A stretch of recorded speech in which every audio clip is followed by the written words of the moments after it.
प्यारे बच्चों, तो हम लोग आज के क्लास में देखने वाले हैं चैप्टर 2 का, यानी कि विलियन वाला जो चैप्टर है उसका बड़ा ही वीवीआई सा क्वेश्चन जो कि बनता है एग्जाम में, उसे हम लोग समझेंगे।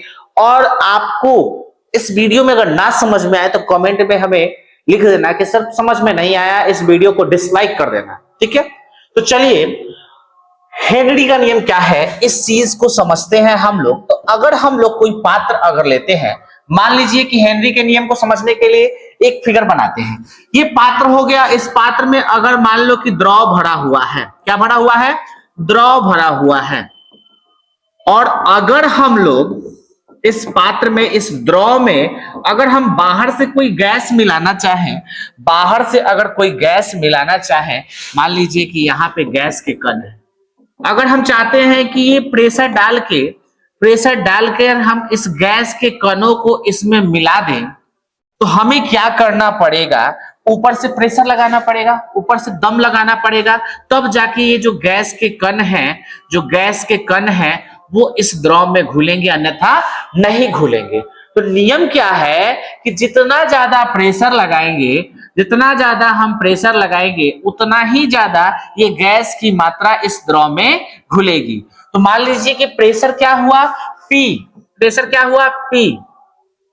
और हम क्या बोल रहे हैं कि जितना ज्यादा प्रेशर लगाएंगे, यानी कि प्रेशर जितना अधिक होगा उतना ही अधिक गैस की मात्रा, तो गैस की मात्रा को मान लेते हैं, घुली गैस की मात्रा को हम m से मान लेते हैं। तो जितना ज्यादा अगर हम इसमें प्रेशर लगाते हैं उतना ही ज्यादा वो गैस की मात्रा इसमें घुलेगी। तो हम क्या करेंगे, ये दोनों समानुपाती हो गए, जितना ये प्रेशर जितना ज्यादा उतना ही m, तो ये समानुपाती हो जाएगा। तो P समानुपाती m, ठीक है। जहां P क्या है, जहां P क्या है, तो P है दाब, ठीक है, दाब है। P क्या है? दाब है। M क्या है? तो द्रव में घुली गैस की मात्रा।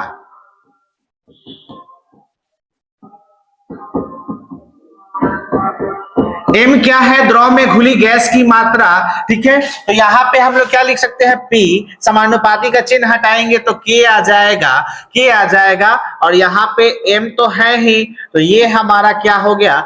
हेनरी का नियम। हेनरी का नियम, इन्होंने नियम में क्या कहा था? नियम में क्या कहा था बच्चों? तो नियम लिख सकते हैं, नियम क्या लिख सकते हैं? स्थिर ताप पर किसी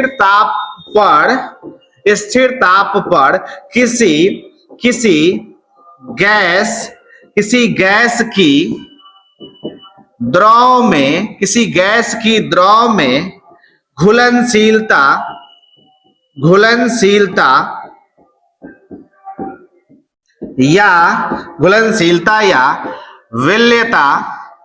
घुलनशीलता या विलेयता गैस के दाब के समानुपाती होती है, ठीक है। स्थिर ताप पर किसी गैस की द्रव में घुलनशीलता या विलेयता, घुलनशीलता को ही हम विलेयता भी कहते हैं, तो दोनों में से एक में लिख सकते हैं, गैस के दाब के समानुपाती होता है। अगर आ जाए हेनरी के नियम को लिखे, तो हेनरी ने क्या नियम दिया था ये हम लोग लिख देंगे। तो हमने यहाँ पे हेनरी का नियम आपके लिए अच्छे तरीके से लिख दिया है कि क्या स्थिर ताप पर किसी गैस की द्रव में घुलनशीलता या विलेयता गैस के दाब के समानुपाती होता है। और यहां पे लिखेंगे, क्या लिखेंगे? P समानुपाती m, और P समानुपाती का चिन्ह हटाएंगे तो कांस्टेंट के रूप में K आएगा इंटू m। जहां पे लिख देंगे हम लोग, जब नियम जहां लिखेंगे वहां लिख देंगे, जहां P क्या है तो दाब है, प्रेशर है, ठीक है।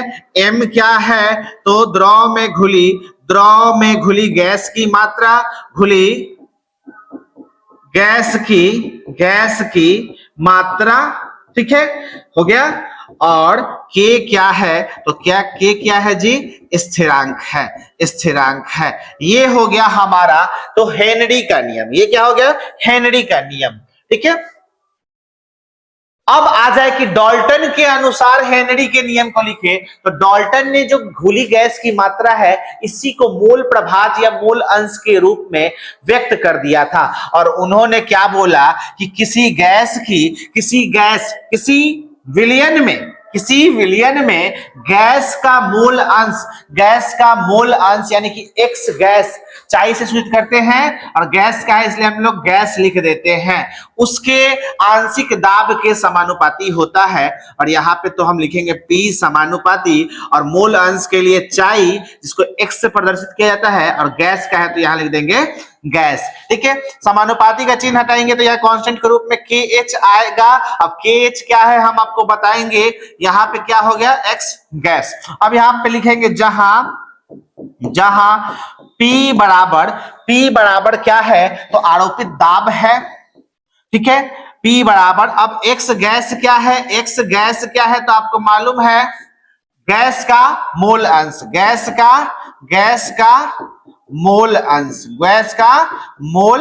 अंश, ठीक है। और उसके बाद KH क्या है, तो KH क्या है भाई साहब, तो हेनरी स्थिरांक